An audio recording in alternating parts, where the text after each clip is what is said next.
Hello and welcome to lesson 3 of the mini course on the short story 10 Minutes Musing by Alice Dunbar Nelson.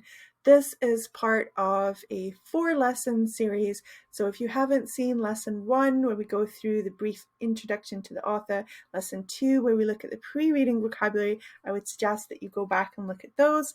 In this lesson we are going to be doing a read-along of the actual story. I really recommend that you just follow along with the video and you don't get too caught up in worrying about the vocabulary. I really would love for the first attempt that you just follow along, read it, and see what amount of the meaning you can pick up from the first reading. Okay, it is an advanced story. It's a great challenge. Let's take it on. Let's jump in and let's read the text.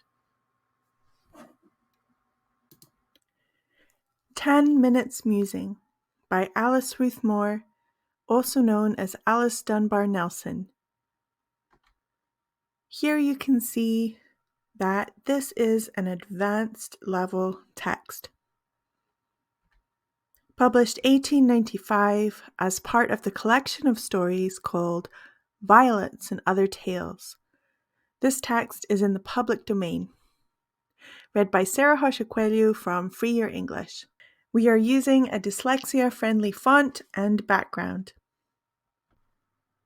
There was a terrible noise in the schoolyard at intermission. Peeping out the windows, the boys could be seen huddled in an immense bunch in the middle of the yard. It looked like a fight, a mob, a knockdown, anything.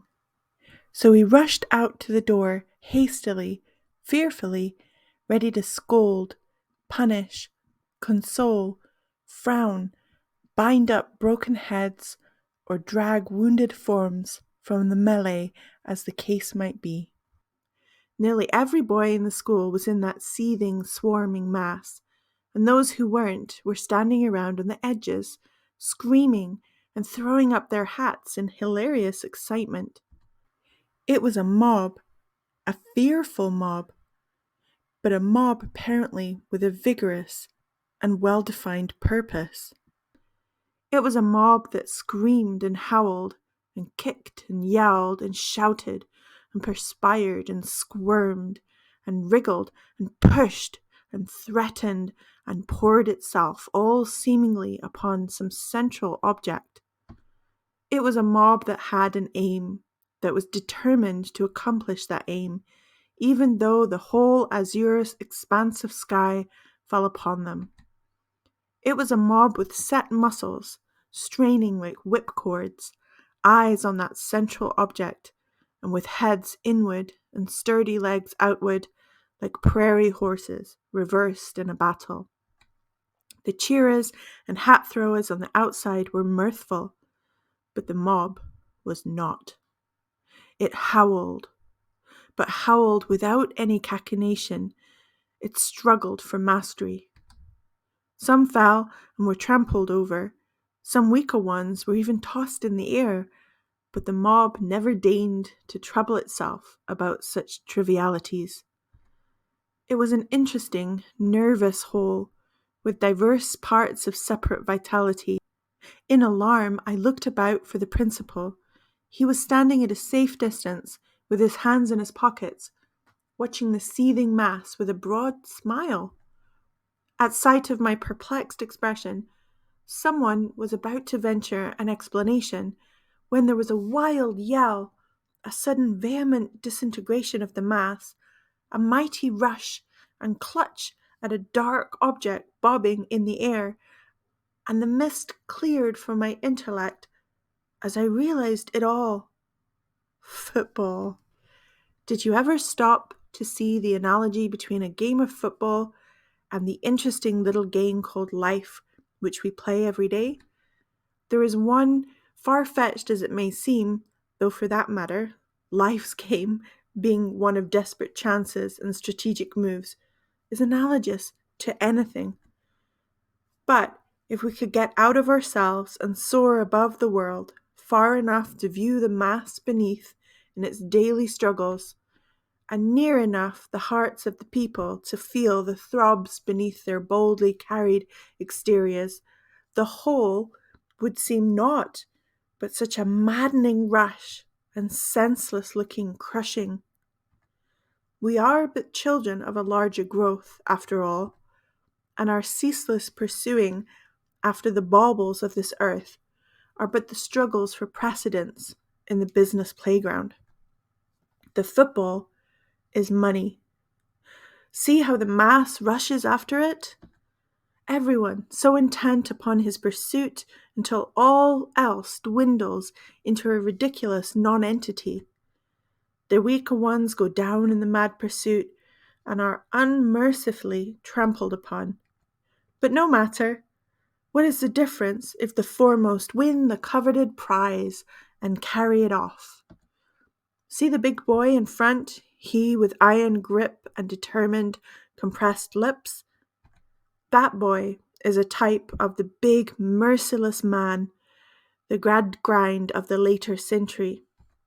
His face is set towards the ball, and even though he may crush a dozen small boys, he'll make his way through the mob and come out triumphant. And he'll be the victor longer than anyone else, in spite of the envy and fighting and pushing about him.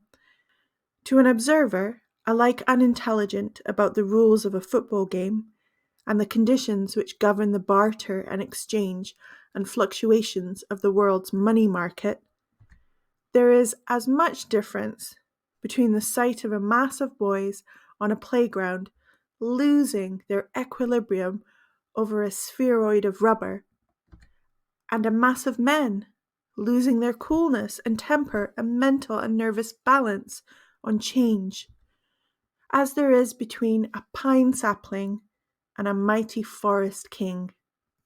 Merely a difference of age. The mighty, seething, intensely concentrated mass in its emphatic tendency to one point is the same in the utter disregard of mental and physical welfare.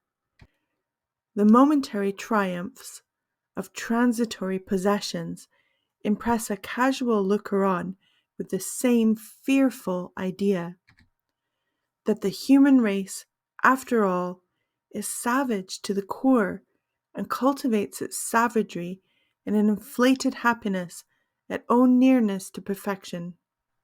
But the bell clangs sharply, the overheated, nervous, tingling boys fall into line, and the sudden transition from massing disorder to military precision cuts short the 10 minutes musing. Okay, so that is it for our story. Now it is time for some speaking practice. I really encourage you to listen to the speaking prompt, pause the video, grab your phone, and record yourself speaking in response to that prompt in as much detail as possible. If you hear the prompt and you think, oh my goodness, I have no idea, I just didn't understand what that story was about, then perhaps you might want to skip forward to lesson 4, where we'll go through the meaning together. And then you could come back to these prompts and do it after and just speak out aloud your response at that point. Okay, so here are the speaking prompts. What is the story about? Where is the story set and how can you tell? The setting is the place such as a beach or a bank, etc. How did the story make you feel? Okay, that's it for lesson 3. I look forward to seeing you in lesson 4. Bye for now.